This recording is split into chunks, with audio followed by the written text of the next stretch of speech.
ନେ ଆଜି ଆମେ ଆମ ଅଷ୍ଟମ ଶ୍ରେଣୀ ବିଜ୍ଞାନ ନୂଆ ବହିର ସ୍ୱାସ୍ଥ୍ୟ ହିଁ ସମ୍ବନ୍ଧ ଚାପ୍ଟରର ଅଭ୍ୟାସ ପ୍ରଶ୍ନପତ୍ର କରିବା। ତାହେଲେ 1 ନମ୍ବର ପିଲାମାନେ ଆମକୁ ଦେଇଛି ନିମ୍ନ ଛବି ଗୁଡ଼ିକରେ ଦେଖାଯାଇଥିବା ରୋଗ ଗୁଡ଼ିକୁ ସଂକ୍ରାମକ କିମ୍ବା ଅଣସଂକ୍ରାମକ ଭାବରେ ଶ୍ରେଣୀଭୁକ୍ତ କର।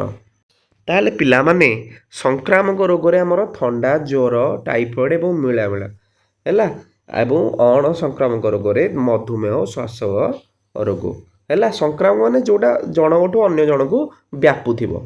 2 ନମ୍ବର ରୋଗ ଗୁଡ଼ିକୁ ବ୍ୟାପକ ଭାବରେ ସଂକ୍ରାମକ ଏବଂ ଅଣସଂକ୍ରାମକ ରୋଗରେ ବିଭକ୍ତ କରାଯାଇପାରିବ। ତଳେ ଦିଆଯାଇଥିବା ବିକଳ୍ପ ଗୁଡ଼ିକରୁ ଅଣସଂକ୍ରାମକ ରୋଗ ଗୁଡ଼ିକୁ ଚିହ୍ନଟ କର। ତାହେଲେ ଅଣସଂକ୍ରାମକ ରୋଗ ହେଉଛି ଆମର କ'ଣ? ଡବଲ ଆଇ ଶ୍ୱାସ ରୋଗ, ଆଉ ମଧୁମେହ ହେଉଛି ଅଣସଂକ୍ରାମକ ରୋଗ, ଆଉ ଟାଇଫଏଡ଼୍ ମିଳାମିଳା ତାହେଲେ ସଂକ୍ରାମକ ରୋଗ। ବୁଝିଲା ତ? ହେଲା, ଟାଇଫଏଡ଼୍ ଆଉ ମିଳିମିଳା। ତାପରେ 3 ନମ୍ବର ଆମକୁ ପଚାରିଛି, କ'ଣ ପଚାରିଛି? ତୁମ ବିଦ୍ୟାଳୟରେ ଫ୍ଲୁର ପ୍ରକୋପ ଚାଲିଛି, ଅନେକ ସହପାଠୀ ଅନୁପସ୍ଥିତ ଅଛନ୍ତି, ସେତେବେଳେ ମଧ୍ୟ କିଛି ପିଲା କାଶିବା ଏବଂ ଛିଙ୍କିବା ସହ ବିଦ୍ୟାଳୟ ଆସୁଛନ୍ତି। ତାହେଲେ ଆଇରେ ପଚାରିଲା ଅଧିକ ବ୍ୟାପିବାକୁ ରୋକିବା ପାଇଁ ବିଦ୍ୟାଳୟ ତୁରନ୍ତ କ'ଣ ପଦକ୍ଷେପ ନେବା ଉଚିତ? ପିଲାମାନେ ଅସୁସ୍ଥ ପିଲାଙ୍କୁ ବିଶ୍ରାମ, ଯେଉଁ ପିଲାମାନଙ୍କଠାରେ ଫ୍ଲୁର ଲକ୍ଷଣ ଦେଖାଯାଉଛି ସେମାନଙ୍କୁ ସୁସ୍ଥ ହେବା ପର୍ଯ୍ୟନ୍ତ ଘରେ ରହିବାକୁ ପରାମର୍ଶ ଦେବା। ଶ୍ରେଣୀଗୃହର ବାୟୁ ଚଳାଚଳ, ଶ୍ରେଣୀଗୃହର ଝରକା କବାଟ ଖୋଲା ରଖି ବାୟୁ ଚଳାଚଳର ସଠିକ୍ ବ୍ୟବସ୍ଥା କରିବା ଏବଂ ସଫାସୁତୁରା ପରିମଳ କରିବା ହେଲା। ଲାଷ୍ଟକୁ ବିଶୋଧନ କରିବା, ମାନେ ଶ୍ରେଣୀଗୃହର ଡେସ୍କ, ବେଞ୍ଚ ଏବଂ କବାଟର ହ୍ୟାଣ୍ଡେଲ ପରି ସାଧାରଣ ବ୍ୟବହୃତ ଜିନିଷ ଗୁଡ଼ିକୁ ନିୟମିତ ବିଶୋଧନ କରିବା। 3 ନମ୍ବର ଡବଲ ଆଇରେ ପଚାରିଛି ଯଦି ତୁମ ପାଖରେ ବସୁଥିବା ସହପାଠୀଙ୍କଠାରେ ଥଣ୍ଡା, ଜ୍ୱରର ଲକ୍ଷଣ ଦେଖାଦିଏ ତେବେ ତୁମେ କିପରି ଭଦ୍ର ଓ ବିଚାରଶୀଳ ଭାବରେ ପ୍ରତିକ୍ରିୟା ପ୍ରଦର୍ଶନ କରିବ? ତାହେଲେ ପ୍ରଥମେ ମୁଁ ତାଙ୍କ ସ୍ୱାସ୍ଥ୍ୟ ବିଷୟରେ ପଚାରିବି ଏବଂ ସେ ଅସୁସ୍ଥ ଥିବାରୁ ସହାନୁଭୂତି ପ୍ରକାଶ କରିବି। ତାଙ୍କୁ ବୁଝାଇ କହିବି ଯେ ସେ ଘରକୁ ଯାଇ ବିଶ୍ରାମ ନେଲେ ଶୀଘ୍ର ସୁସ୍ଥ ହୋଇଯିବେ ଏବଂ ଏହାଦ୍ୱାରା ଅନ୍ୟମାନଙ୍କୁ ମଧ୍ୟ ସଂକ୍ରମଣ ହେବାର ଭୟ ରହିବ ନାହିଁ। ତାଙ୍କୁ ଶିକ୍ଷକଙ୍କୁ ଏ ବିଷୟରେ ଜଣାଇବା ପାଇଁ ସାହାଯ୍ୟ କରିବି ଯେପରି ସେ ଛୁଟି ନେଇ ଘରକୁ ଯାଇପାରିବେ। ତାଙ୍କୁ ଆଶ୍ୱାସନା ଦେବି ଯେ ସେ ଅନୁପସ୍ଥିତ ଥିବା ସମୟରେ ସମସ୍ତ ପାଠପଢ଼ା ଏବଂ ନୋଟ୍ସ ଦେବାରେ ମୁଁ ତାଙ୍କୁ ସମ୍ପୂର୍ଣ୍ଣ ସାହାଯ୍ୟ କରିବି। ନେକ୍ସଟ ଟ୍ରିପଲ ଆଇରେ ତୁମେ ଏହି ପରିସ୍ଥିତିରେ କିପରି ନିଜକୁ ଏବଂ ଅନ୍ୟମାନଙ୍କୁ ସଂକ୍ରମିତ ହେବାରୁ ରକ୍ଷା କରିପାରିବ? ବିଦ୍ୟାଳୟରେ ଥିବା ସମୟରେ ସର୍ବଦା ମାସ୍କ ପିନ୍ଧିବି, ବାହାରୁ ଆସିବା ପରେ କିମ୍ବା ଖାଇବା ପୂର୍ବରୁ ସାବୁନରେ ଭଲ ଭାବରେ ହାତ ଧୋଇବି, ଅସୁସ୍ଥ ବ୍ୟକ୍ତିଙ୍କ ସହିତ ସିଧାସଳଖ ସଂସ୍ପର୍ଶରେ ନ ଆସିବାକୁ ଚେଷ୍ଟା କରିବି, ନିଜର ଆଖି, ନାକ ଓ ପାଟିକୁ ବାରମ୍ବାର ଛୁଇଁବି ନାହିଁ, କାଶିବା ବା ଛିଙ୍କିବା ସମୟରେ ରୁମାଲ ବ୍ୟବହାର କରିବି ଯାହାଦ୍ୱାରା ଅନ୍ୟମାନେ ସୁରକ୍ଷିତ ରହିବେ। 4 ନମ୍ବର ପଚାରିଛି ତୁମ ପରିବାରରେ ମ୍ୟାଲେରିଆ ବ୍ୟାପିଥିବା ଅନ୍ୟ ଏକ ସହରକୁ ଯାତ୍ରା କରିବାକୁ ଯୋଜନା କରୁଛନ୍ତି।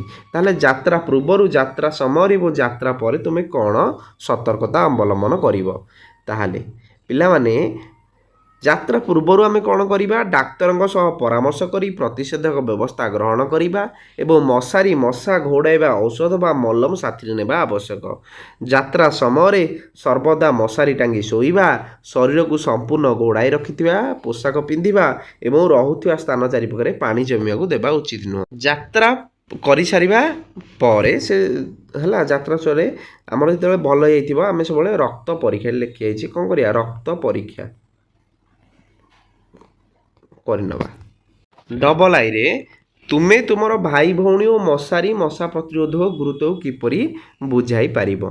ହେଲା, ମୁଁ ମୋର ଭାଇ ଭଉଣୀକୁ ବୁଝାଇବି ଯେ ମଶାମାନେ କେବଳ ରକ୍ତ ଶୋଷନ୍ତି ନାହିଁ ବରଂ ସେମାନେ ନିଜ ସହିତ ମ୍ୟାଲେରିଆ ଭଳି ମାରାତ୍ମକ ରୋଗର ବିଷାକ୍ତ ଜୀବାଣୁ ମଧ୍ୟ ବହନ କରନ୍ତି। ଯଦି ଆମେ ମଶାରୀ କିମ୍ବା ପ୍ରତିଷେଧକ ବ୍ୟବହାର କରିବା ନାହିଁ ତେବେ ମଶା ଆମକୁ ସହଜରେ କାମୁଡ଼ି ପାରିବେ ଏବଂ ଆମେ ଗୁରୁତର ଅସୁସ୍ଥ ହୋଇ ପଡ଼ିବା। ତେଣୁ ନିଜକୁ ଏବଂ ପରିବାରକୁ ସୁସ୍ଥ ରଖିବା ପାଇଁ ଏହି ଛୋଟ ଛୋଟ ପଦକ୍ଷେପ ଗୁଡ଼ିକ ଏକ ସୁରକ୍ଷା କବଚ ଭଳି କାମ କରିଥାଏ।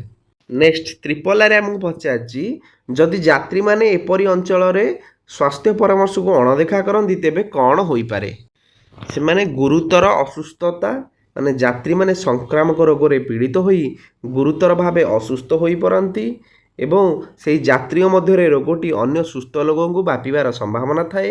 ରୋଗ ଜଟିଳ ହେଲେ ଚିକିତ୍ସା ଅଧିକ ବ୍ୟୟବହୁଳ ହୋଇପାରେ କିମ୍ବା ଆବଶ୍ୟକ ସମୟରେ ଡାକ୍ତରୀ ସୁବିଧା ମିଳିବା କଷ୍ଟକର ହୋଇପାରେ।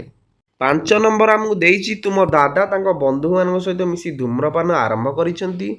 ଯଦିଓ ଏହା ସମସ୍ତେ ଜାଣନ୍ତି ଯେ ଧୂମ୍ରପାନ ଶରୀରକୁ ଗୁରୁତର ଭାବରେ କ୍ଷତି ପହଞ୍ଚାଇବା ସହ ମୃତ୍ୟୁ ମୁଖରେ ପକାଇଥାଏ, ତାହେଲେ ଆଇରେ ଦେଲା କଠୋର ନ ହୋଇ ତାଙ୍କୁ ବନ୍ଦ କରିବା ପାଇଁ ତୁମେ କ'ଣ କରିବ? ମୁଁ ଦାଦାଙ୍କୁ ବହୁତ ଶ୍ରଦ୍ଧାର ସହ ବୁଝାଇବି ଯେ ଧୂମପାନ ଦ୍ୱାରା ଫୁସ୍ଫୁସ୍ କର୍କଟ ଏବଂ ଶ୍ୱାସକ୍ରିୟାରେ ସମସ୍ୟା ଭଳି ମାରାତ୍ମକ ରୋଗ ହୋଇଥାଏ। ମୁଁ ତାଙ୍କୁ କହିବି ଯେ ତାଙ୍କର ସ୍ୱାସ୍ଥ୍ୟ ଆମ ପରିବାର ପାଇଁ ବହୁତ ମୂଲ୍ୟବାନ ଏବଂ ଯଦି ସେ ଅସୁସ୍ଥ ହୋଇ ପଡ଼ନ୍ତି ତେବେ ଆମେ ସମସ୍ତେ ବହୁତ ଦୁଃଖିତ ହେବୁ। ତାଙ୍କୁ ଏକ ସୁସ୍ଥ ଏବଂ ଦୀର୍ଘ ଜୀବନ ଜିଇଁବା ପାଇଁ ଧୂମପାନ ତ୍ୟାଗ କରିବାକୁ ଅନୁରୋଧ କରିବି। ଡବଲ ଆଇରେ ଯଦି ତୁମର ବନ୍ଧୁ ଏକ ଭୋଜିରେ ତୁମକୁ ସିଗାରେଟଟିଏ ଦିଅନ୍ତି ତେବେ ତୁମେ କ'ଣ କରିବ? ତେବେ ମୁଁ ସ୍ପଷ୍ଟ ଭାବରେ ତାହାକୁ ଗ୍ରହଣ କରିବାକୁ ମନା କରିଦେବି। ଏହା ସହିତ ମୁଁ ତାଙ୍କୁ ବୁଝାଇବି ଯେ ଅଳ୍ପ ବୟସରୁ ଧୂମପାନ ଆରମ୍ଭ କରିବା ଦ୍ୱାରା ଏହା ଏକ ଖରାପ ଅଭ୍ୟାସରେ ପରିଣତ ହୁଏ ଏବଂ ଶରୀରର ବହୁତ କ୍ଷତି କରେ। ଜଣେ ଭଲ ବନ୍ଧୁ ହିସାବରେ ମୁଁ ତାଙ୍କୁ ମଧ୍ୟ ଏହି ଅଭ୍ୟାସରୁ ଦୂରେଇ ରହିବାକୁ ପରାମର୍ଶ ଦେବି। ଟ୍ରିପଲ ଆଇରେ ପଚାରିଛି ସ୍କୁଲ ଗୁଡ଼ିକ ଛାତ୍ରଛାତ୍ରୀମାନଙ୍କୁ ଏପରି କ୍ଷତିକାରକ ଅଭ୍ୟାସରୁ ନିବୃତ୍ତ ରହିବା ପାଇଁ କିପରି ସାହାଯ୍ୟ କରିପାରିବେ? ପ୍ରଥମେ ସଚେତନତା ଶିବିର କରିପାରିବେ।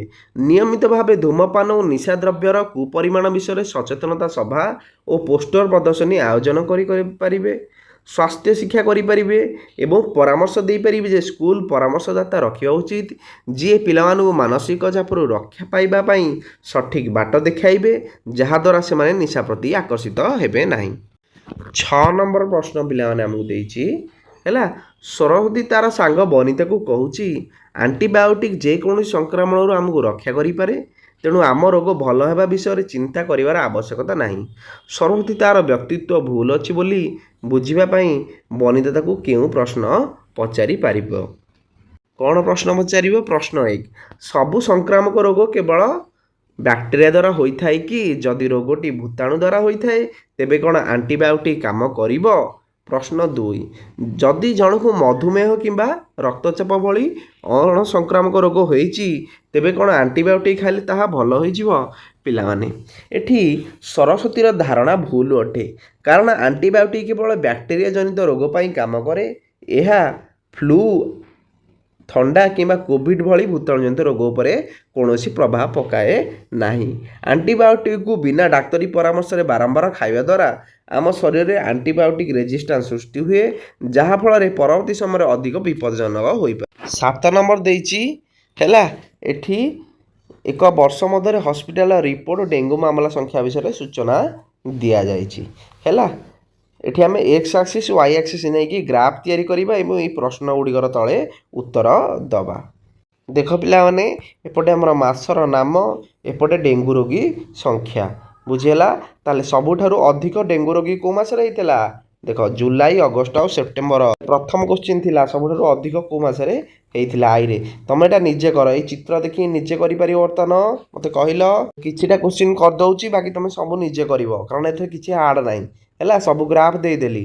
ଜାନୁଆରୀ ମାସରେ ସବୁଠାରୁ କମ୍ ହେଇଥିଲା 10, ଜୁନରୁ ସେପ୍ଟେମ୍ବର ମାସ ମଧ୍ୟରେ ସଂଖ୍ୟା ବୃଦ୍ଧି ପାଇଛି। ଏହାର କାରଣ କ'ଣ? ଏହି ସମୟରେ ବର୍ଷା ଯୋଗୁଁ ବିଭିନ୍ନ ସ୍ଥାନରେ ପାଣି ଜମି ରହେ, ଯାହା ମଶା ବଂଶବୃଦ୍ଧି ପାଇଁ ଅନୁକୂଳ ପରିବେଶ ସୃଷ୍ଟି କରେ। ସଂକ୍ରମଣ ରୋକିବାକୁ ପରାମର୍ଶ, ଘର ଚାରିପାଖରେ ପାଣି ଜମିବାକୁ ଦେବା ନାହିଁ, ନାଳ ନର୍ଦ୍ଦମାରେ ବ୍ଲିଚିଂ ପାଉଡର କିମ୍ବା ମଶା ମାରିବା ତେଲ ପକାଇବା, ଲୋକମାନଙ୍କୁ ମଶାରୀ ଟାଙ୍ଗି ଶୋଇବା ଏବଂ ଫୁଲ୍ ପ୍ୟାଣ୍ଟ ସାର୍ଟ ପିନ୍ଧିବା ପାଇଁ ସଚେତନ କରାଇବା।